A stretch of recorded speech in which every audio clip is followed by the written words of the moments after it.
क्या हालचाल? Test waste हो रहा है कि नहीं आप लोगों का? भैया टेस्ट देते रहिए, क्योंकि टेस्ट से ही पता चलेगा कि आप क्या कर रहे हैं। देखो, पढ़ाई अपनी जगह है, टेस्ट उससे भी अच्छी जगह पे है। तो टेस्ट को बच्चों देते रहो। उसी प्रक्रिया को फिर अब कंटिन्यू कर रहे हैं। डिस्कशन की जो प्रक्रिया है, डिस्कशन का प्रोसेस है। तो बेटा हम लोग अब इस टेस्ट पे हैं। ये देख लो 145 टेस्ट 19F। ठीक है ना बच्चा लोग? तो सभी लोग जो क्वेश्चन आ रहा है ठीक है, जो नहीं आ रहा उसको मिला लिया करिए, हर टेस्ट में अच्छा कर लिया करिए। तो आपका टेस्ट का टॉपिक है बेटा class 12 dual nature of radiation and matter, class 11 chapter number 6 system of particle and rotational motion. सप्ताह में भैया 4 टेस्ट आपके मतलब डेली टेस्ट हो रहे हैं, जिसमें फिजिक्स के 4 पेपर आपको मिल रहे हैं, 200 क्वेश्चन पर वीक। अब चलते हैं क्वेश्चन की तरफ। आइए, पहला क्वेश्चन कर रहा है बेटा यहाँ पे, N electron of mass m charge q the accelerated from rest uniform electric field of strength E, the velocity acquired by travel distance LH। कितना ये वेलोसिटी एक्वायर कर रहा है? ठीक है बेटा, तो सभी लोग जानते हैं कि वेलोसिटी के लिए क्या करेंगे। ये देखिए, वेलोसिटी के लिए क्या है, v square equal to 0 plus 2a l। कितना डिस्टेंस चल रहा है? l। तो v इक्वल टू क्या होगा, अंडर रूट 2a कितना होता है, qv बाई कितना होता है, m इंटू l। तो कौन सा ऑप्शन इसमें सही हो जाएगा? फर्स्ट वाला सही हो जाएगा, 2qel बाई m। छोटे छोटे प्यारे प्यारे क्वेश्चन। अब चलते हैं दूसरा क्वेश्चन। सेकंड क्वेश्चन कहा जा रहा है बेटा कि the voltage applied to an electron microscope to produce electrons of wavelength 0.50 angstrom. तो अब देखो बेटा, क्या वोल्टेज कितना अप्लाई कर रहा है, तो ये बताइए de Broglie wavelength lambda equal to क्या होता है, ये बताइए। De Broglie wavelength lambda equal to कितना होगा, h अपॉन रूट में 2m ev। ये देख लीजिए, इलेक्ट्रॉन के लिए आपको याद भी होना चाहिए, जब इलेक्ट्रॉन के लिए हम निकालते हैं तो ये वेवलेंथ कितनी होती है, 12.27, ठीक है, अपॉन रूट v होता है, ये एंगस्ट्रॉम में। अब आप लैम्डा की वैल्यू रख के यहां से v की वैल्यू निकाल सकते हैं। तो v की वैल्यू जो लगभग आएगी 602 वोल्ट आएगी। कितनी आएगी? 602 वोल्ट। ठीक है बेटा, सॉल्व कर लीजिएगा, थोड़ा कैलकुलेशन वाली चीजें हैं। अब देखो क्वेश्चन नंबर 3 का रहा है, what will be the number of photons emitted पर second by 10 watt sodium vapor lamp assuming that the 90% consumed energy is converted into light।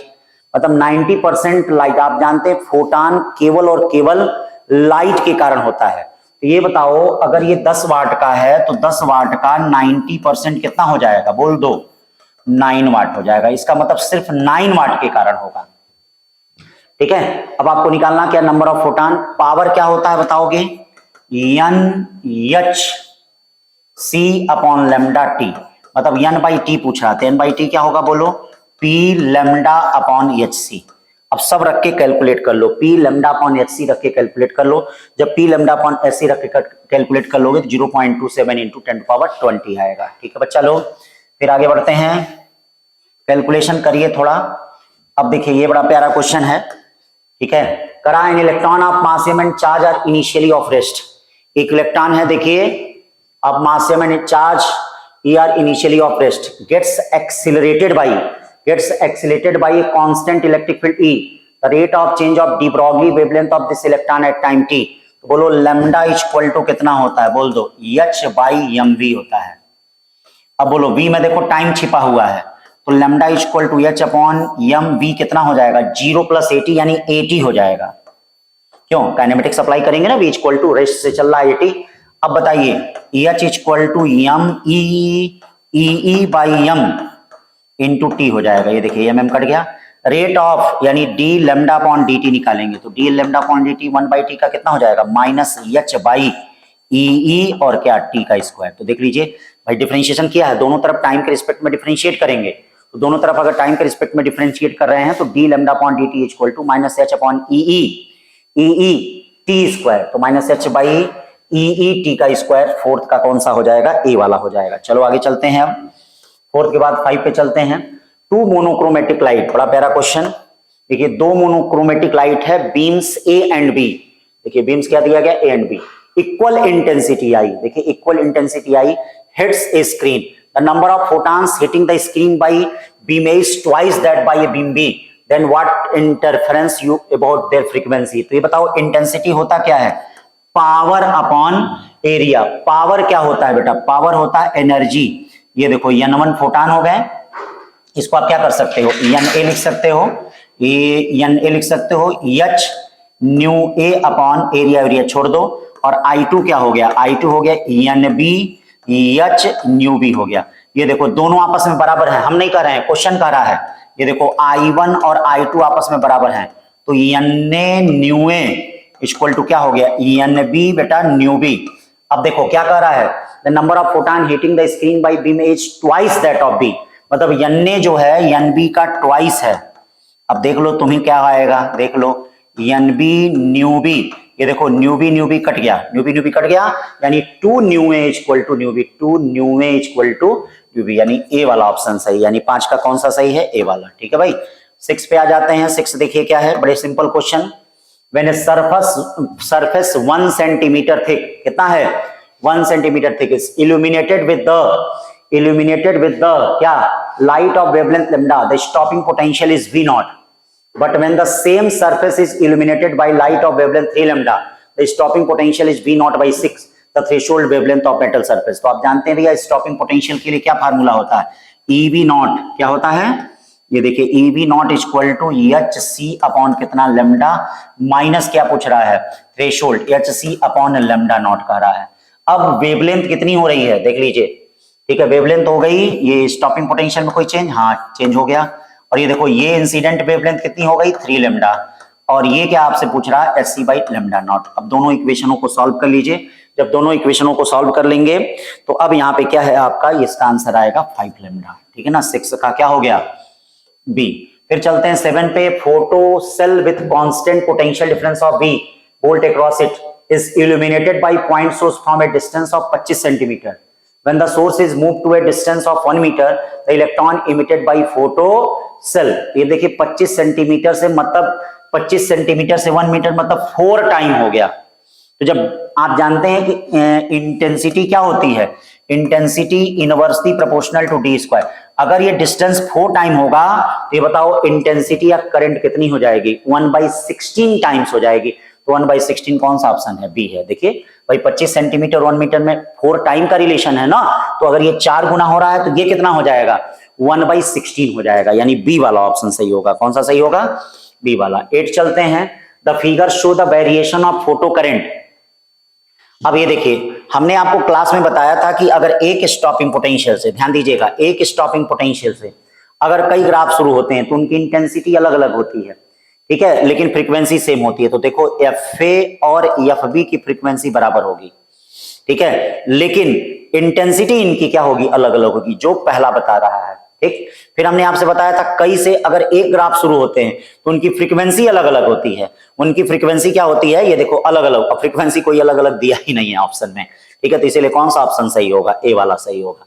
फिर 8 के बाद चलते हैं 9 पे। देखिए 9 क्या कर रहा भैया, 9 कर रहा है, consider a metal exposed to light of wavelength 600 nanometre, the maximum energy of electron double when light of wavelength 400 nanometre is, find the work function in, ठीक है, इलेक्ट्रॉन वोल्ट। तो देखो अब क्या करना है भैया, सबसे पहली चीज लाइट ऑफ वेवलेंथ कितना पड़ रहा है, 400। अब ये बताइए मैक्सिमम काइनेटिक एनर्जी के मैक्स इक्वल टू क्या हो जाएगा, के मैक्स इक्वल टू यहाँ पे ये देखिए 1240 अपॉन क्या, एच न्यू है 600 होगा, माइनस ये क्या हो गया वर्क फंक्शन।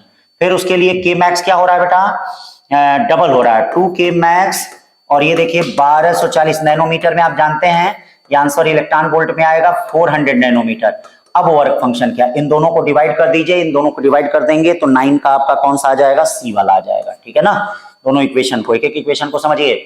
फिर क्या कर रहा है, 10 वाला क्या कर रहा है, 10 वाला कर रहा है ए मेटालिक सरफेस इज इल्यूमिनेटेड। देखिए metallic surface illuminated the monochromatic light of wavelength lambda, the stopping potential 3V not. अभी देखिए इस टाइप का क्वेश्चन हमने लगाया है, ठीक है, stopping potential, the stopping potential of photo current is 3V not and when the same surface illuminated with the light 2 lambda. तो अब देखिए इसके लिए क्या होगा, E3V not, equation banana HC upon lambda, और ये देखो वर्क फंक्शन कितना हो गया, HC अपॉन लैम्डा नॉट। अब क्या हो रहा है, इसमें कह रहा है कि ये EV नॉट हो गया और ये HC अपॉन कितना हो जाएगा, ये देखिए 2 लैम्डा हो गया, 2 लैम्डा माइनस HC अपॉन क्या, लैम्डा नॉट। फिर इन दोनों को भी आपको डिवाइड करना है, दोनों को आप डिवाइड कर देंगे तो लैम्डा नॉट कितना आ जाएगा, ये देखिए लैम्डा नॉट की जो वैल्यू आ जाएगी वो 4 लैम्डा आ जाएगी। कितनी आ जाएगी, मतलब इसका डी वाला ऑप्शन सही होगा, 10 का डी।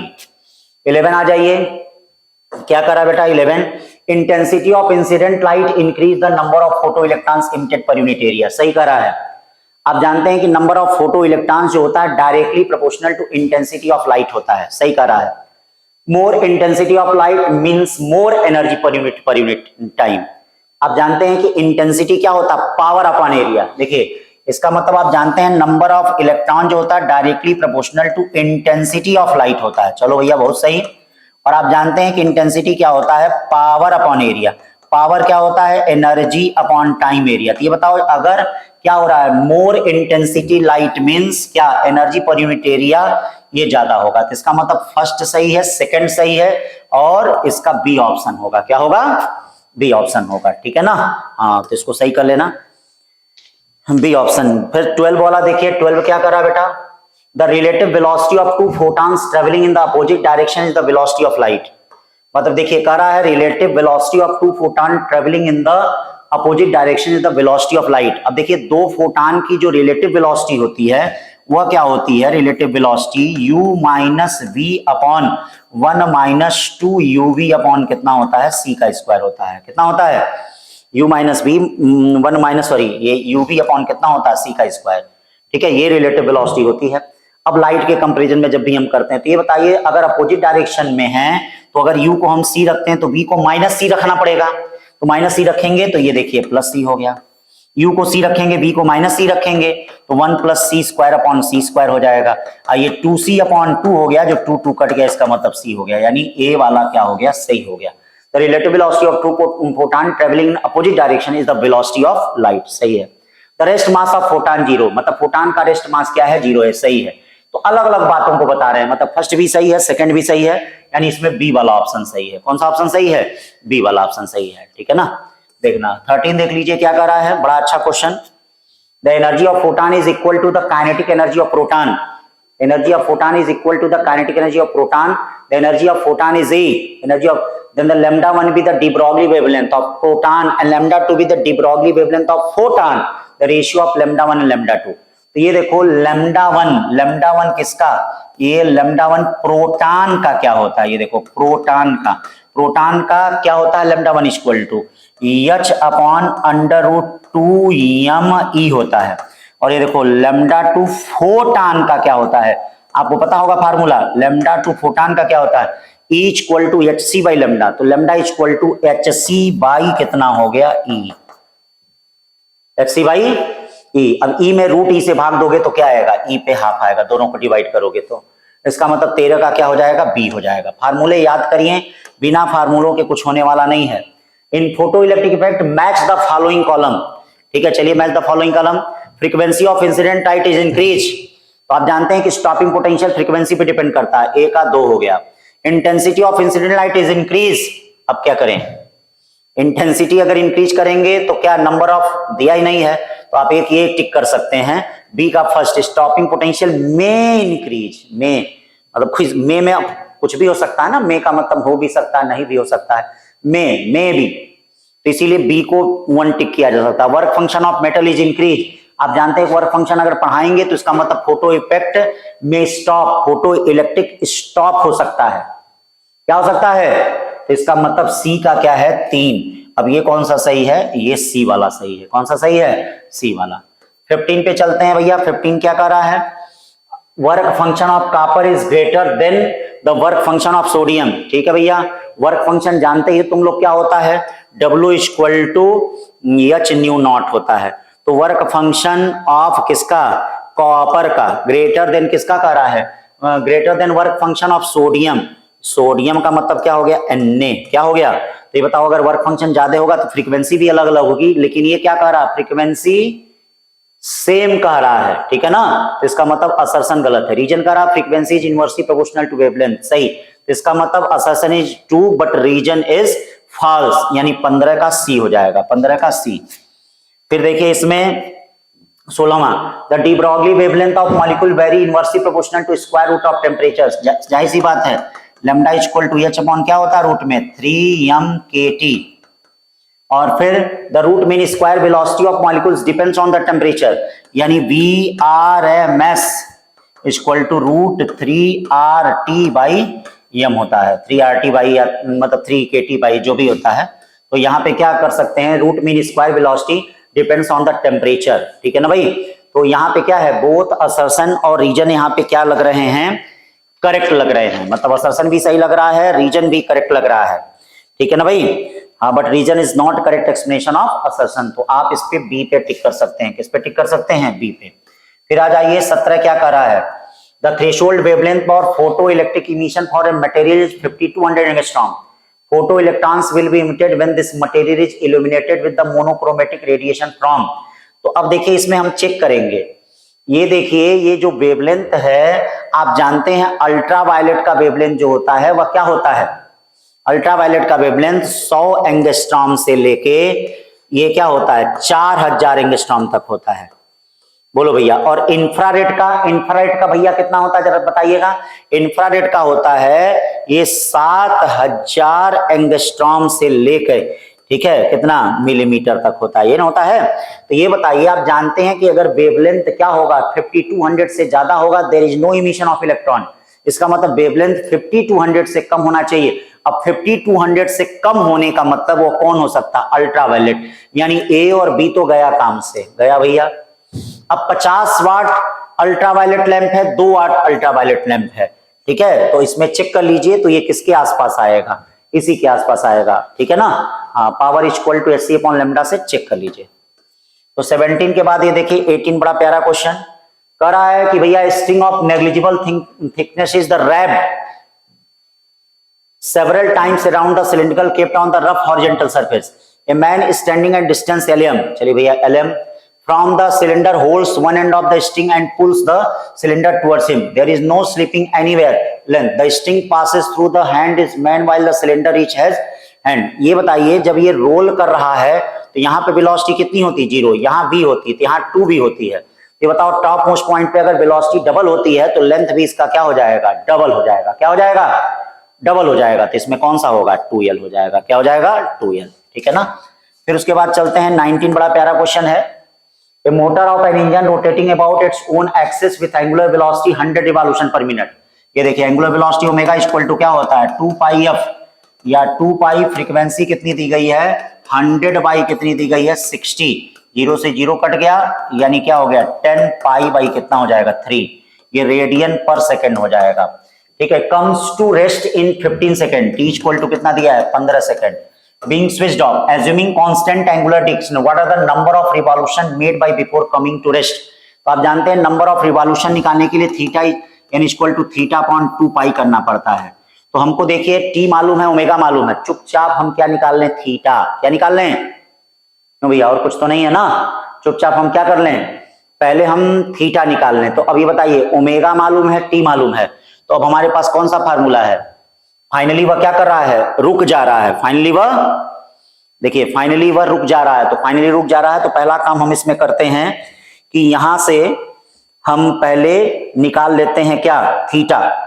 तो कैसे निकालेंगे थीटा, थीटा के लिए देखिए हमको क्या करना पड़ेगा, ओमेगा का square equal to 2 alpha theta, क्यों भाई रिटार्डेशन मोड में, और अल्फा निकालना पड़ेगा। तो अल्फा कैसे निकालेंगे, ओमेगा का square equal to 2 alpha, alpha क्या होता है omega equal to alpha t होता है, यानी alpha equal to omega upon कितना हो जाएगा टी।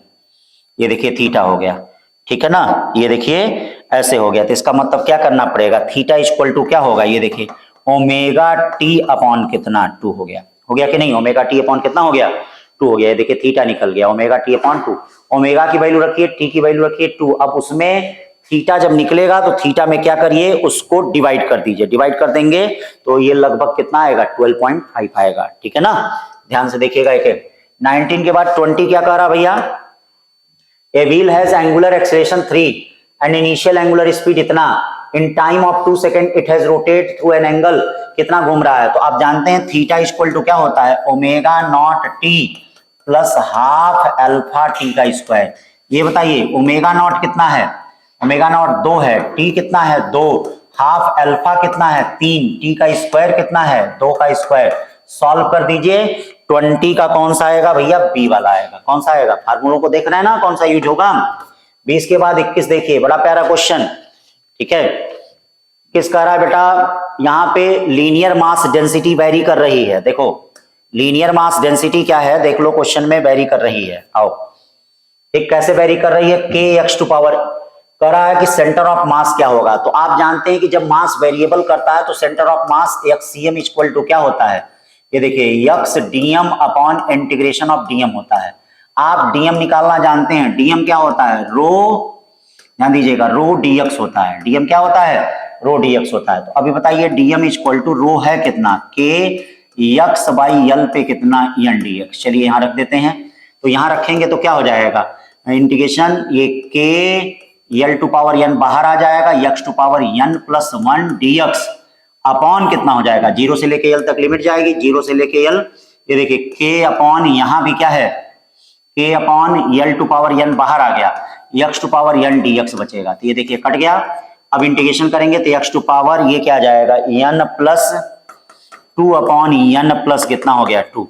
यहां क्या हो जाएगा, x to power n plus one upon N plus कितना, वन हो जाएगा। एन की वैल्यू क्या रखनी, एक्स की जगह क्या रखना है, यल रखना है। ध्यान दीजिएगा, एक्स की जगह हम लोगों को क्या रखना है, यल। तो ये बताइए ऊपर जाएगा तो कितना हो जाएगा, एन प्लस वन, टू में से एन प्लस वन जाएगा तो कितना बचेगा, यल N plus one upon N plus two. ठीक है ना भाई। तो अब देखते हैं सेंटर ऑफ मास कैसे वेरी करता है।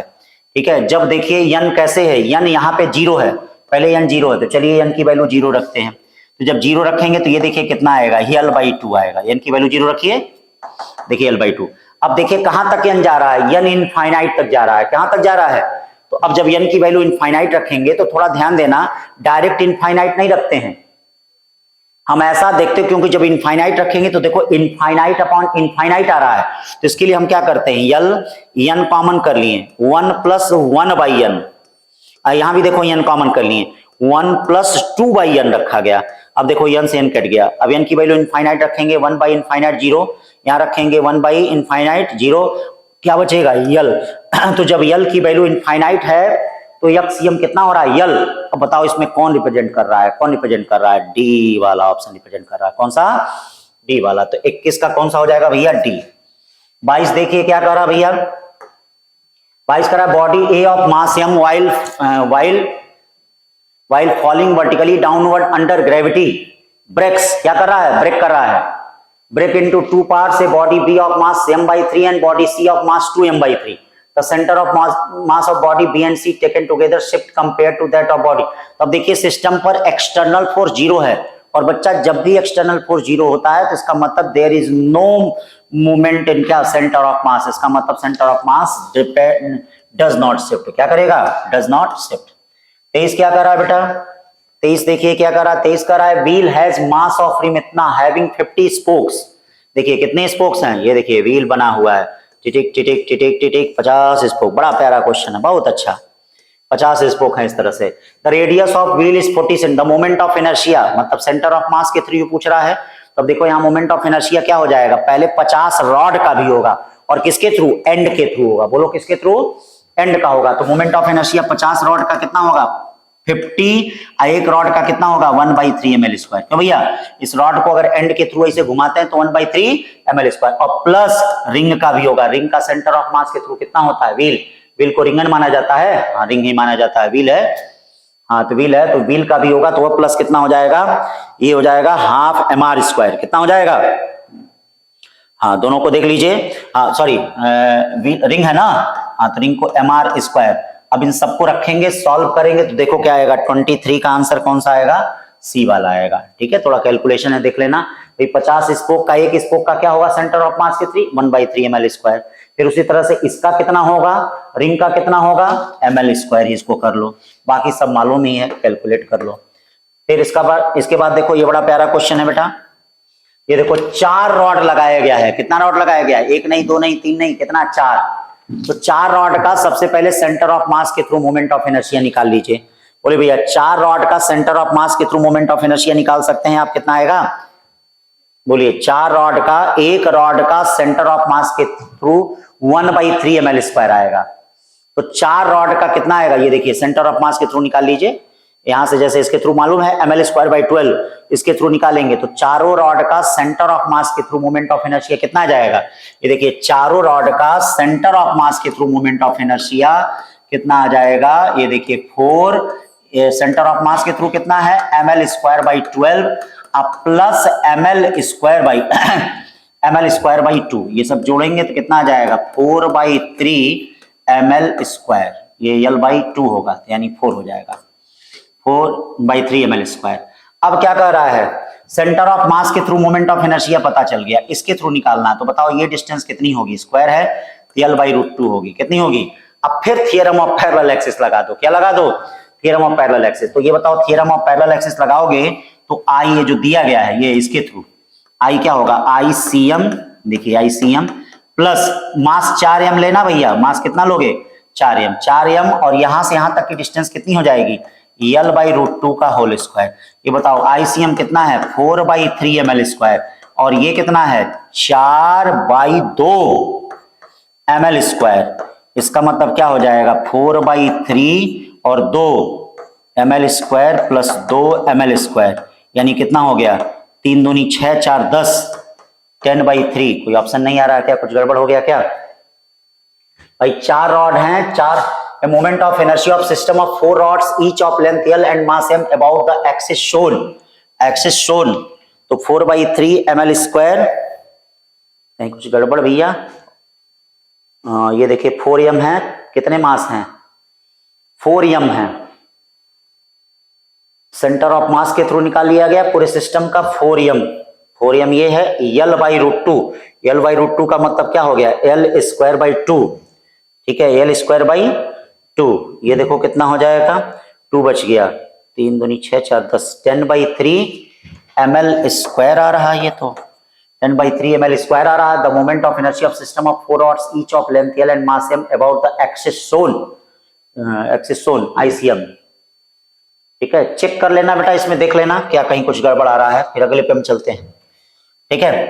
आओ भैया देखो नेक्स्ट कैलकुलेशन में देख लेना जो है, the surface of density of, ये देखो circular disc of radius a depends on the distance as ρr, a plus br है, a प्लस कितना है br है। देखिए the moment of inertia about the line perpendicular to the plane of disc, तो अब इसके लिए क्या करेंगे, ये देखो डिस्क है तो डिस्क के लिए हमने देखो मोमेंट ऑफ इनर्शिया क्या बताया है क्लास में, डिस्क के लिए जो मोमेंट ऑफ इनर्शिया होगा वेरिएबल मास के लिए I integration of dm r² होगा, ये देखिए इंटीग्रेशन ऑफ dm r² होगा, बोलो यस या नो। dm कैसे निकलेगा डिस्क के लिए, ये देखिए dm जो निकलेगा dm इक्वल टू क्या होगा, ये देखो सिग्मा क्या होता है, सिग्मा मतलब रो और 2πr क्या निकलता है dr, क्यों भाई यही होता है। चलो अब dm की वैल्यू क्या होगी, रो है कितना जरा यहां रख दो, तो रो की वैल्यू है कितनी a प्लस br है, a प्लस br और ये देखो 2πr, हाँ dr 2πr। चलिए अंदर रखते हैं a प्लस ये क्या हो जाएगा a plus br 2πr dr। अब क्या करेंगे भैया, इसकी वैल्यू यहां रख देते हैं और कहां से कहां तक लिमिट करते हैं, 0 से लेकर, ये देखिए 0 से लेकर कहां तक a तक, चलिए 0 से लेकर a तक।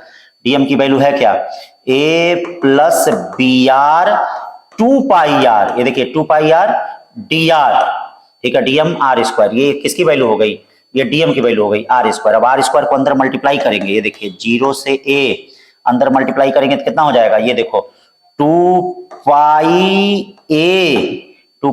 r³ और प्लस ये देखो क्या हो जाएगा 2πb r/4 dr, ये देखो r/4 r/5 कहीं रहेगा, ठीक है ना, तो r/4 r/5 इसको कॉमन ले लोगे तो कोई ना कोई ऑप्शन आ जाएगा। अभी इसमें कौन सा आएगा, ए वाला आ रहा है, 25 का ए हो गया। 26 देखो क्या करा है, a hoop of radius 2 metre, hoop को याद रखना रिंग माना जाता है, हुप को क्या माना जाता है, तो करा है it's roll along the horizontal floor so that the centre of mass has speed इतना, how much work has to be done, तो देखो जितना उसकी टोटल काइनेटिक एनर्जी होगी मतलब रोलिंग एनर्जी होगी उतना वर्क करना पड़ेगा उसको रोकने के लिए। और रोलिंग एनर्जी कितनी होती है जरा बताना, क्या होती है रोलिंग एनर्जी, के रोलिंग इक्वल टू बोलो कितना हो जाएगा, ½ mv² 1 + k² आर स्क्वायर, यही वर्क करना पड़ेगा। K square by r square ring का कितना होता है, हुक का कितना होता है 1/2, सब रख दोगे तो 26 का क्या आएगा 4 जूल आएगा। फिर चलते हैं 27, बड़ा प्यारा क्वेश्चन। 27 क्या करा भैया, देखिएगा रिमूव पार्ट वाले क्वेश्चन आते हैं। 27 करा mass of bigger disc having 2r is m, हाँ बड़े वाले का कितना है m है। A disk of radius r is cut from the bigger disk as shown in the figure, ठीक है। Moment of inertia of disk about an axis passing through the periphery and perpendicular to plane is, याद रखिएगा moment of inertia of disk and axis passing through periphery, ठीक है, periphery and perpendicular to plane, और क्या कर रहा है plane के परपेंडिकुलर क्या होगा, ठीक है ना भाई।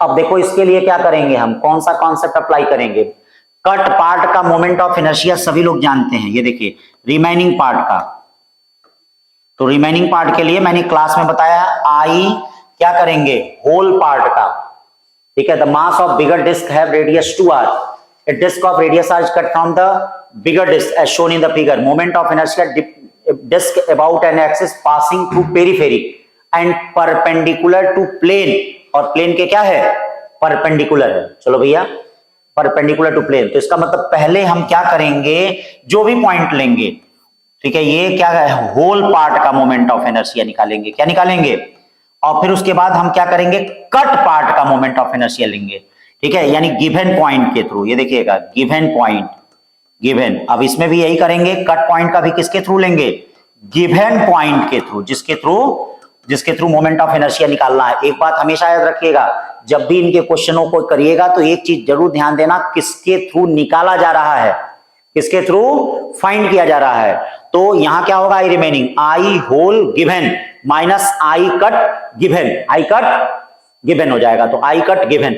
अब कोई भी पॉइंट कंसीडर करके इसको आप निकाल लीजिए, तो जब इसको निकाल लेंगे तो ये 29 mr स्क्वायर बाई क्या है 8 है, ठीक है ना। चलो भैया अब देख लो यहाँ पे अगला क्वेश्चन 28 क्या कर रहा है, the ratio of the radii of variation circular disc and circular ring of the same radii about a tangent axis perpendicular to plane of disc और रिंग।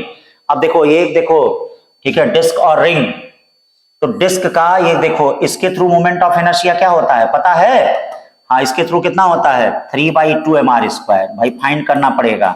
अब इसको कंपेयर आप m के स्क्वायर से कर दें, किससे कर दें, फिर देखिए फिर रिंग का क्या होता है, रिंग का इसके थ्रू मोमेंट ऑफ इनर्शिया क्या होता है, तो डिस्क का हो गया, इसके through moment of inertia tangent perpendicular to plane के थ्रू मालूम है, हाँ मालूम होगा कितना 2 mr square equal to m k2 का स्क्वायर हो गया, कटा कटा कटा कटा कटा 3/4 बचा k1 square by k2 square, या k1 by k2 equal to क्या हो गया √3/2 है, कोई √3/2 एकदम है, देखना ये सब इंपॉर्टेंट क्वेश्चन है, बहुत प्यारे प्यारे भैया।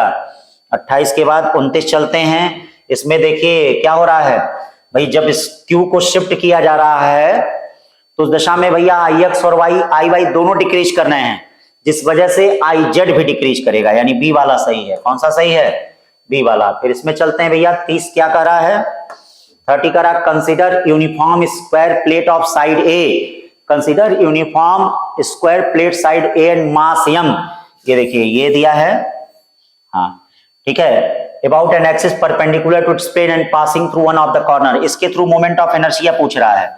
ये बताओ सेंटर ऑफ मास के थ्रू मोमेंट ऑफ इनर्शिया पता है, सेंटर ऑफ मास के थ्रू मोमेंट ऑफ इनर्शिया इसका होता है ma स्क्वायर बाई 6, कितना होता है।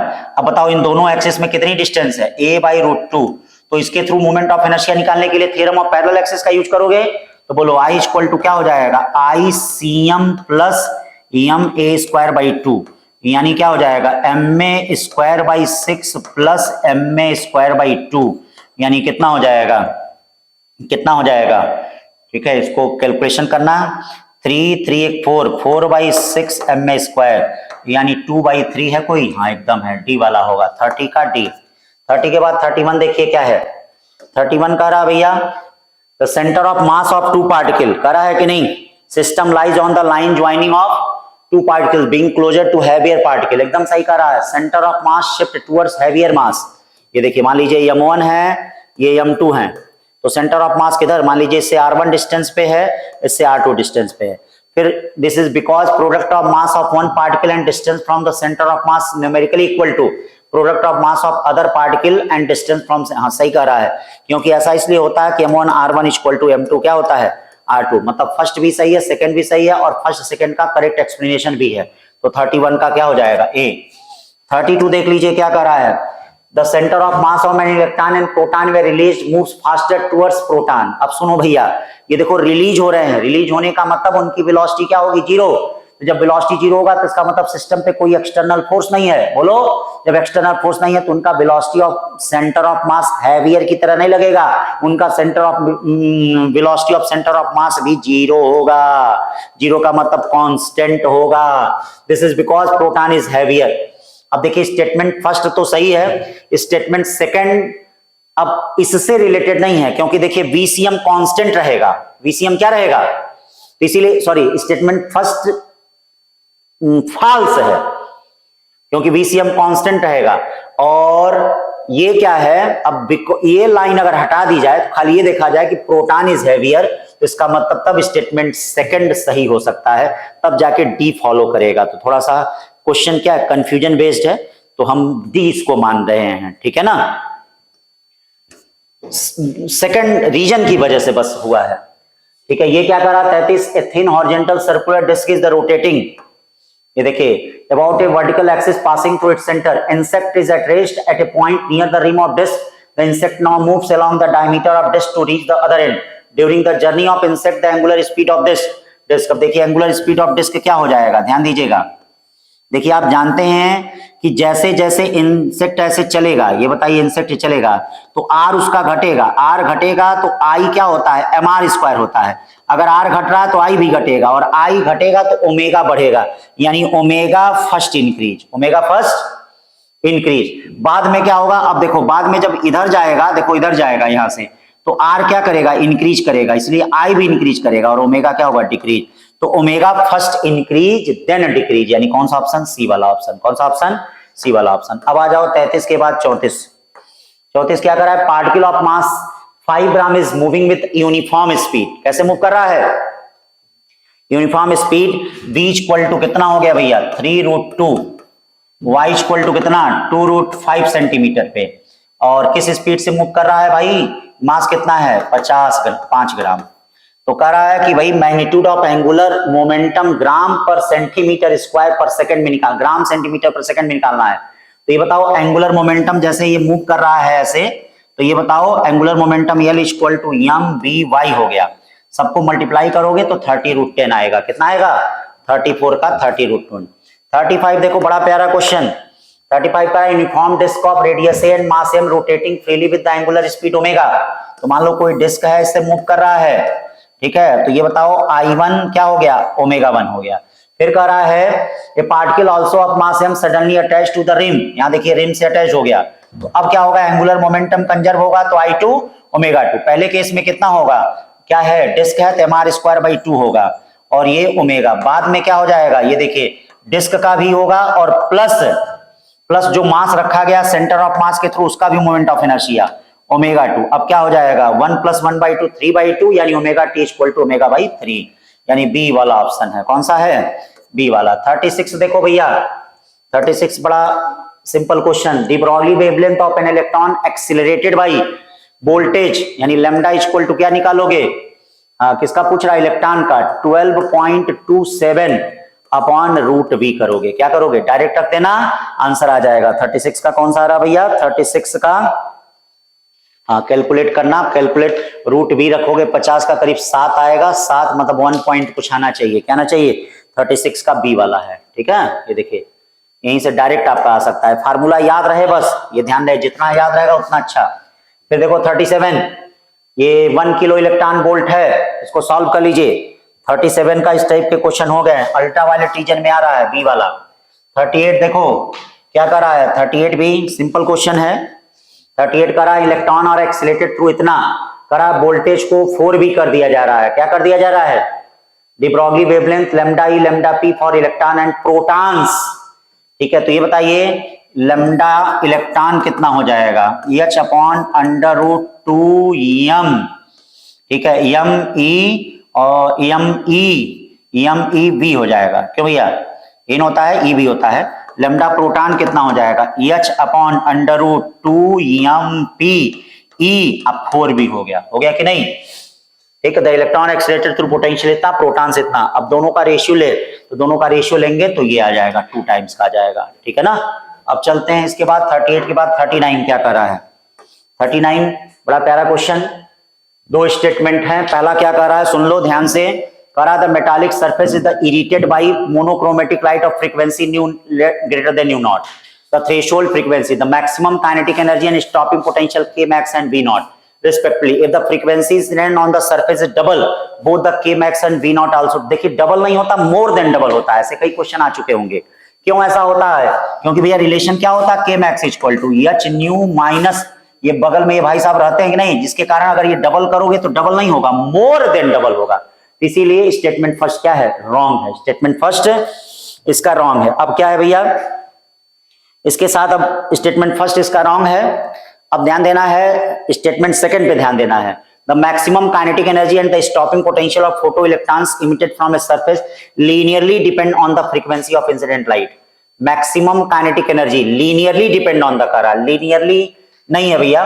The maximum kinetic energy and the stopping potential of photo electrons emitted from a surface are linearly dependent on. देखिए कहां लीनियरली डिपेंडेंट है, लीनियर नहीं है ना। स्टेटमेंट फर्स्ट इज फॉल्स, नहीं भाई, linearly depend on, statement first भी false है। अब देखिए लीनियरली में आप में भी, अब यहां भी थोड़ा सा क्या विवाद आ रहा है, देखिए थोड़ा सा विवाद आ रहा है कि नहीं आ रहा है, लेकिन अब क्या कर सकते हैं, स्टेटमेंट फर्स्ट फॉल्स है और सेकंड कोई फॉल्स दिया नहीं है, थोड़ा सा क्या है क्वेश्चन में, तो आप में भी सी पे टिक कर सकते हैं, सी आपका सही है। ठीक है ना। चलिए भाई, फिर उसके बाद 40 क्या कह रहा है, 40 यहाँ पे, when the ultraviolet light is incident on the photocell, its stopping potential is V naught and the maximum kinetic energy of photoelectrons is K max. When the ultraviolet light is placed by X-ray, both V naught and K max increase. तो ये बताओ, जब ultraviolet से x ray आ रहा है तो इसका मतलब फ्रीक्वेंसी क्या हो रही है, सोच के देखो, फ्रीक्वेंसी कम हो रही है, ना सॉरी, वेवलेंथ क्या हो रहा है, वेवलेंथ कम हो रहा है। अब देखो अगर वेवलेंथ कम होता है तो इसका मतलब एनर्जी बढ़ती है, यानी एक्सरे फोटॉन की एनर्जी अल्ट्रावायलेट से ज्यादा होगी। अब जब ये एनर्जी बढ़ेगा तो ये बताओ K इक्वल टू क्या होता है, H new minus work function. अगर ये इंक्रीज करेगा तो मतलब प्रोपोर्शन में तो नहीं इंक्रीज करेगा, लेकिन K भी इंक्रीज करेगा। तो एक बात कहा जा सकता है कि अगर हम अल्ट्रावायलेट से एक्सरे में आ रहे हैं तो both V not and K max increase. सही बात है, V नॉट और K मैक्स दोनों इंक्रीज कर रहा है, तो इसका मतलब फर्स्ट वाला क्या है, सही है। फर्स्ट वाले को कोई रोक नहीं सकता, सही है। अब सेकंड वाले पे चलते हैं, क्या कर रहा है, photo electrons are emitted with speed ranging from 0 to maximum. ये देखिए रेंजिंग 0 टू मैक्सिमम कह रहा है। Value because of range of frequency present in the incident light. अब देखिए जो इंसिडेंट लाइट होती है उसमें फ्रीक्वेंसी, कई फ्रीक्वेंसी नहीं प्रेजेंट होती है भाई, एक अगर लाइट होगी तो उसमें आपकी कई फ्रीक्वेंसी नहीं प्रेजेंट होती है, तो इसीलिए 0 से मैक्सिमम कहने की वजह से ये सेकंड वाला सही नहीं है, फर्स्ट वाला सही है, सेकंड वाला गलत है। तो इसका क्या सही होगा, 40 का सी सही होगा। फिर 41 पे आते हैं, the source of power 4 kilowatt. इसको भी एकदम सिंपल कर सकते हैं। 41 का क्या आएगा, ए आएगा, एक्स-रे 41 का ए आएगा। 42 देख लीजिए क्या है, 42 का copper ball of radius 1 centimetre. देख लीजिए कॉपर बॉल है, उसका रेडियस कितना दिया, r equal to 1 centimetre. Work function दिया है W नॉट 4.47, वेवलेंथ दिया है 2500 एंगस्ट्रॉम। ठीक है, फिर कह रहा है charge acquired by the ball. तो ये बताओ पोटेंशियल कितना होता है किसी भी बॉल पे, 1/4 pi epsilon naught q by r. अब देखिए अभी आप फार्मूला जानते हैं, EV not equal to HC by lambda minus work function. अब देखिए यहां से V नॉट, ये V नॉट यहां रख लीजिए, तो HC upon lambda minus work function upon E equal to Q upon 4 pi epsilon naught r. अब कैलकुलेशन करना पड़ेगा। देखिए रेडियस दिया गया है, देखिए रेडियस दिया है, E दिया है, वेवलेंथ दिया है, वर्क फंक्शन दिया है। अब यहां से Q की वैल्यू निकालेंगे तो कौन सा आएगा, 42 का आएगा आपका, ए वाला आएगा। कौन सा आएगा, ए वाला आएगा। कैलकुलेट कर लीजिएगा।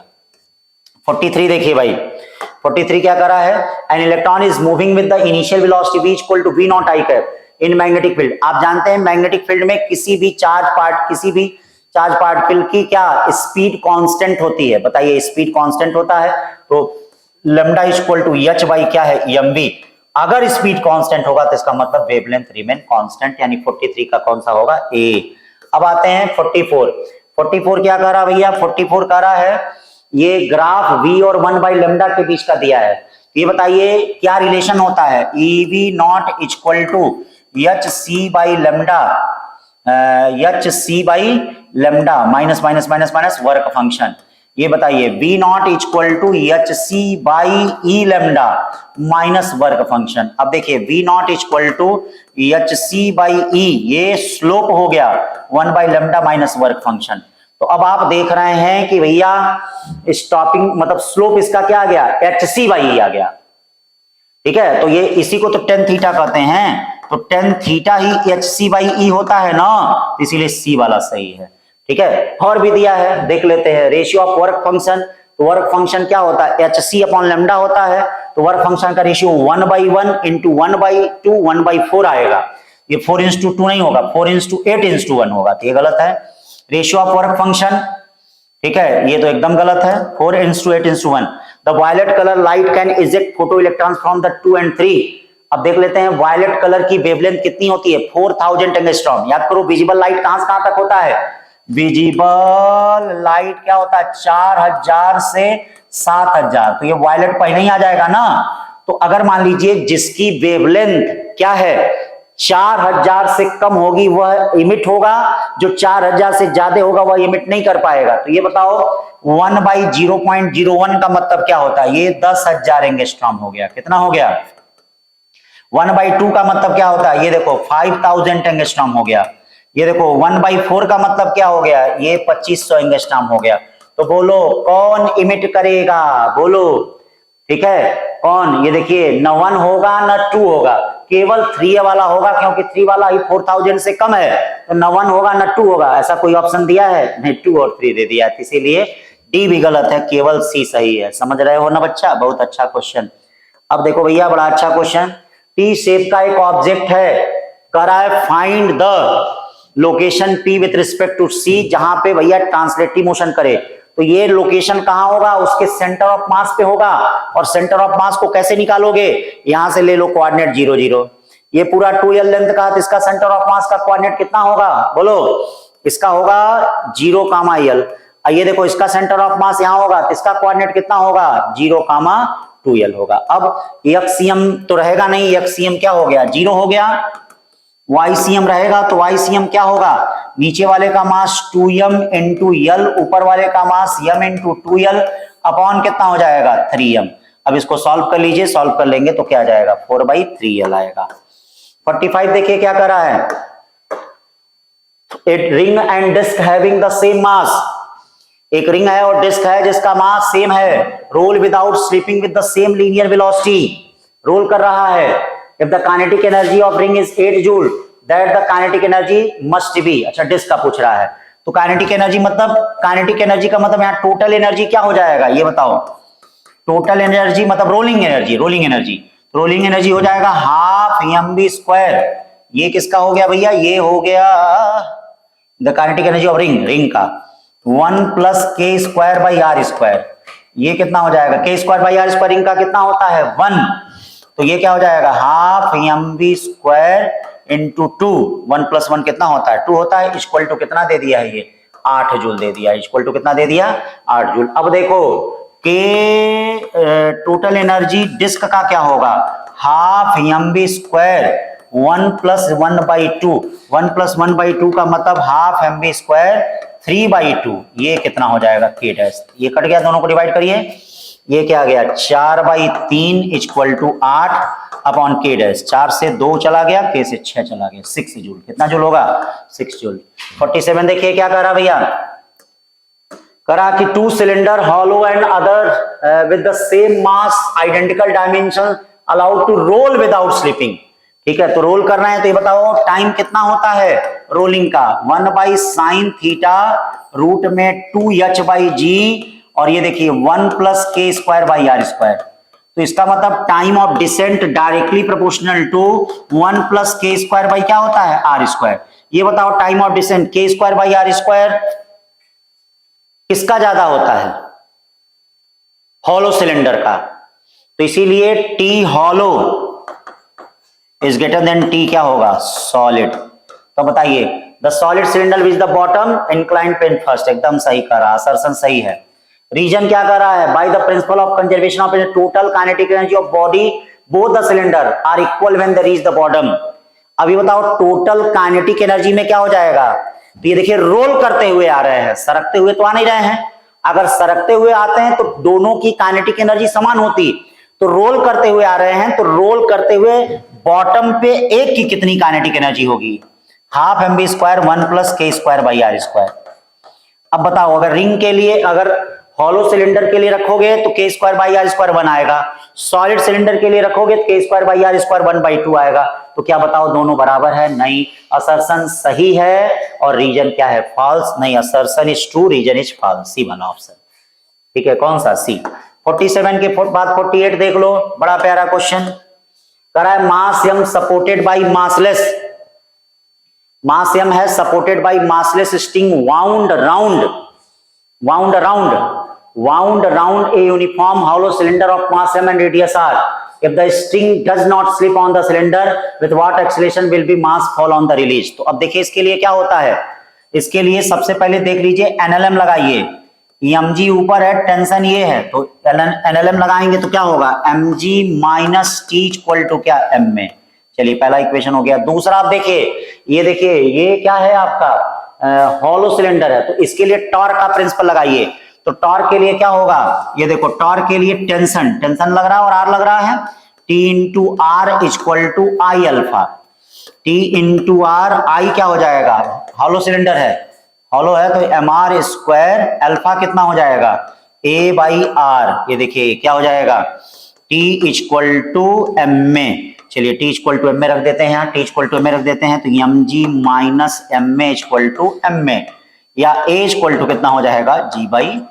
बोलो भैया एक्सेलेरेशन हो जाएगा कि नहीं। तो 48 का कौन सा हो जाएगा, ये। 49 देखिए, 49 क्या कर रहा भैया, ए रिंग है जिसका मास m है, रेडियस r है, दोनों को अगर अटैच कर दिया जा रहा है, पूछा जा रहा है कितना लॉस ऑफ काइनेटिक एनर्जी होगा। अब देखो लॉस ऑफ काइनेटिक एनर्जी के लिए क्या फार्मूला बताए थे, half I1 I2 upon I1 plus I2 omega 1 minus omega 2 का होल स्क्वायर। ठीक है भाई, ओमेगा 1 माइनस ओमेगा 2 का क्या, होल स्क्वायर। ये ध्यान दीजिएगा, omega 1 minus a ring of mass in होता है, हाँ ring of mass rotating. Now two identical body each of mass m are now gently attached at the two ends of diameter of ring. Because of this the kinetic energy loss will be, कितना kinetic energy loss करेगा। अब देखो भैया इसमें second वाली body rest पे है, ठीक है ना। अब पहले मोमेंट ऑफ इनर्शिया निकाल लीजिए एम आर स्क्वायर, आई का I2 कितना होगा, देखिए I1 कितना हो जाएगा, I1 हो जाएगा एम आर स्क्वायर, I2 कितना हो जाएगा भैया, ये ध्यान दीजिएगा, I2 कितना हो जाएगा, I2 हो जाएगा एम आर स्क्वायर, अब प्लस दो छोटे छोटे मास हैं तो 2 एम आर स्क्वायर, कितना हो जाएगा 2 एम आर स्क्वायर। अब इन सबकी I1 I2 की वैल्यू रख दीजिए, जब I1 I2 की वैल्यू रख देंगे तो कौन सा आएगा, देख लीजिए कौन सा, कुछ कटेगा पिटेगा, हाँ जरूर कटना पिटना चाहिए, ठीक है। तो यहाँ देख लीजिएगा, सॉल्व कर लीजिएगा, क्या पूछा, because of the kinetic energy loss, इसको रख दीजिएगा। तो रखने के बाद आपका बी वाला ऑप्शन आ रहा है, कौन सा आ रहा है, सही है, ये हम रखेंगे, ये रखेंगे, फिर कॉमन लेंगे, इसमें ऐड करेंगे, ठीक है, तो बी वाला आएगा, कौन सा, बी वाला। चलिए भाई 49 के बाद 50 देख लीजिए, 50 क्या कर रहा है, a hoop of radius r mass m rotating with angular velocity omega naught is placed on the rough horizontal surface, ठीक है। initial velocity of center of hoop is 0, what is the velocity of center of hoop when it cease to slip, मतलब cease to slip का मतलब जानते हो क्या करने लगे, वो रोल करने लगे, क्या करने लगे, क्या करने लगे, बोलो रोल। तो ये पहले बताओ यहां पर क्या दिया गया है, पहले पे इसमें एम बी क्या दिया गया है, ये देखिए पहले क्या होगा, पहले वह रोटेट कर रहा है अपने एक्सिस पे, तो पहले रोटेट कर रहा तो केवल क्या होगा, I omega M R square omega not. अब क्या हो रहा है, रोटेट भी कर रहा है और वी नॉट वेलोसिटी से आगे चल रहा है, तो क्या क्या होगा उसमें, पहला ट्रांसलेटिव होगा MVR, अब प्लस फिर क्या होगा आई ओमेगा, आई ओमेगा का मतलब क्या हो जाएगा MR स्क्वायर नया ओमेगा, नया ओमेगा, ठीक है, नया ओमेगा, यही चीज है। तो अब इसमें ये कहा जा रहा है, ठीक है, कि the velocity of centre of hoop is, यानी velocity of centre of hoop is कहा जा रहा है क्या होगा। तो अब इन दोनों को आपस में क्या कर लीजिए, बराबर कर लीजिए, क्यों भाई, आपस में बराबर कर लीजिए। ओमेगा की वैल्यू क्या रख लीजिएगा V/R, तो ओमेगा की वैल्यू अगर V/R रखेंगे तो यहां पे क्या आ जाएगा MVR 2MVR, या B इक्वल टू कितना आ जाएगा R ओमेगा बाई कितना आ रहा है, R ओमेगा बाई 2 आ रहा है, कितना आ रहा है R ओमेगा बाई 2, ठीक है ना भाई, इसको कर लीजिएगा, R ओमेगा बाई कितना आ जाएगा 2 आ जाएगा। तो 50 क्वेश्चन ये डिस्कस हो गए, फिर अगले टेस्ट को तैयार करिए, अच्छा करिए।